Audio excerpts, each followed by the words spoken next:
So one might ask, where did this all begin, what we have today, really a world in a state of cumulative collapse? You get it started with John Locke. And John Locke introduces property, and he has three provisos for just private right and property. And the three provisos are that there must be enough left over for others, and that you must not let it spoil, and that you, most of all, must mix your labor with it. It seems justified. You mix your labor with the world, then you're entitled to the product, and as long as there's enough left over for others, and as long as it doesn't spoil, you don't allow anything to go to waste, that's okay. Well, he spends a long time of his famous treatise of government, and it's since been the canonical text for economic and political and legal understanding. Is still a classic text of study. Well, what he did is, after he gives the provisos, and you're almost thinking at the time whether you're for private property or not, he's given a very good and plausible and powerful defense of private property here. Well, he drops them. He drops them like that, right in one sentence. He says, well, once the introduction of money came in by men's tacit consent, then it became, and he doesn't say all the provisos are cancelled, erased, but that's what happens. So now we have not product and your property earned by your own labor. Oh no, money buys labor now. There's no longer consideration of whether there's enough left over for others. There's no longer consideration of whether it spoils, because he says, well, money's like silver and gold can't spoil, therefore monies can't be responsible for waste, which is ridiculous. We're not talking about money and silver, we're talking about what its effects are. It's one non sequitur after another. Just the most startling logical legerdemain that he gets away with here. But it fits the interests of capital owners. Then Adam Smith comes along, and what he adds is the religion to this. Locke started with God made it all this way. This is God's right. And now we get also with Smith coming along and says it's not only God's, I mean, he's not saying this, but this is what's happening philosophically in principle. He's saying it's not only a question of private property, that's all now presupposed, is given. And that there's money investors that buy labor, given. That there's no limit to how much they can buy of other men's labor, how much they can accumulate, how much inequality, that's all given now. And so he comes along, and what his big idea is, and again, it's just introduced in parentheses, en passant. You know, when people put out the goods for sale and others, you know, the supply, and other people buy them with the demand and so forth, how do we have supply equaling demand or demand equaling supply? How can they come into equilibrium? And that is one of the central notions of economics, is how do they come into equilibrium? And he says it's the invisible hand of the market that brings them into equilibrium. So now we have God is actually immanent. He just didn't give the rights to property and how, all its wherewithal and its natural rights of doing all that Locke said. Now we have the system itself as God. In fact, Smith says, when he talks, and you'll never find this quoted, you'll have to read the whole of the Inquiry into the Wealth of Nations. He says, the scantiness of subsistence sets limits to the reproduction of the poor, and that nature can deal with this in no other way than elimination of their children. So he anticipated evolutionary theory in the worst sense. This is well before Darwin. And so he called them the race of laborers. So you can see there was inherent racism built in here. There was an inherent acceptance, life blindness to kill innumerable children. And he thought, well, that's the invisible hand making supply meet demand and demand meet supply. So see how wise God is. So you can see a lot of the really virulent, life-destructive, eco-genocidal things that are going on now have, in a way, a thought gene back in Smith too. When we reflect on the original concept of the so-called free market capitalist system, as initiated by early economic philosophers such as Adam Smith, we see that the original intent of a market was based around real, tangible, life-supporting goods for trade. Adam Smith never fathomed that the most profitable economic sector on the planet would eventually be in the arena of financial trading or so-called investment, where money itself is simply gained by the movement of other money in an arbitrary game which holds zero productive merit to society. Yet, regardless of Smith's intent, the door for such seemingly anomalous advents was left wide open by one fundamental tenet of this theory. Money is treated as a commodity in and of itself.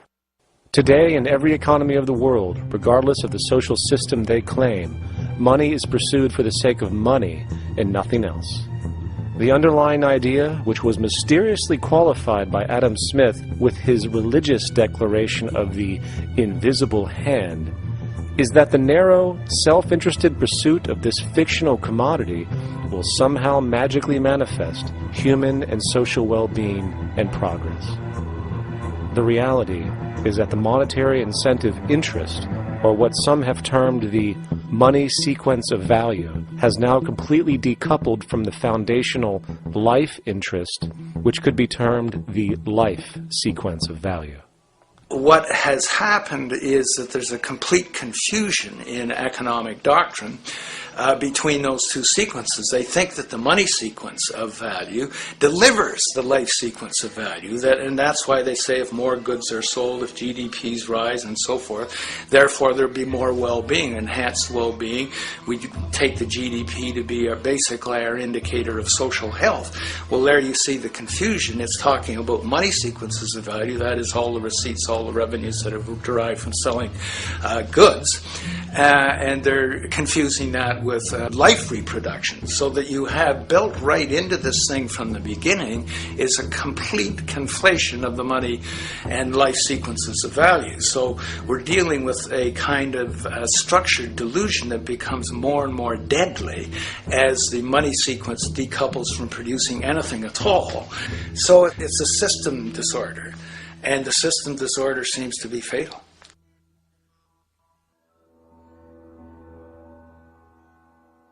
In society today, you seldom hear anyone speak of the progress of their country or society in terms of their physical well-being, state of happiness, trust, or social stability.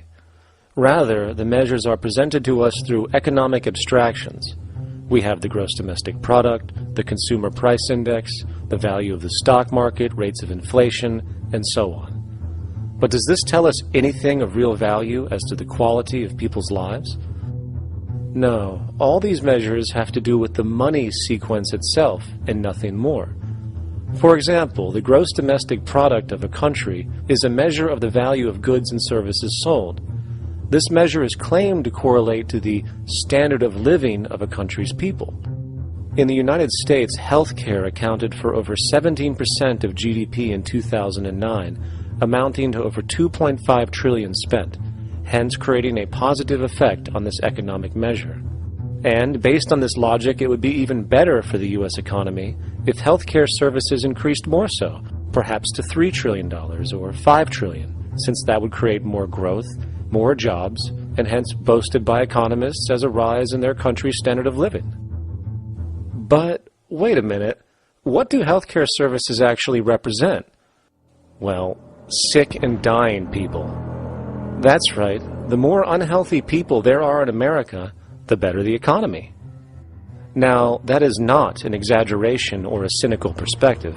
In fact, if we step back far enough, you will realize that the GDP not only doesn't reflect real public or social health on any tangible level, it is, in fact, mostly a measure of industrial inefficiency and social degradation. And the more you see it rise, the worse things are becoming with respect to personal, social, and environmental integrity. You have to create problems to create profit. There is no profit under the current paradigm in saving lives, putting balance on this planet, having justice and peace or anything else. There's just no profit there. There's an old saying, pass a law, create a business. Whether you're creating a business for a lawyer or whatever.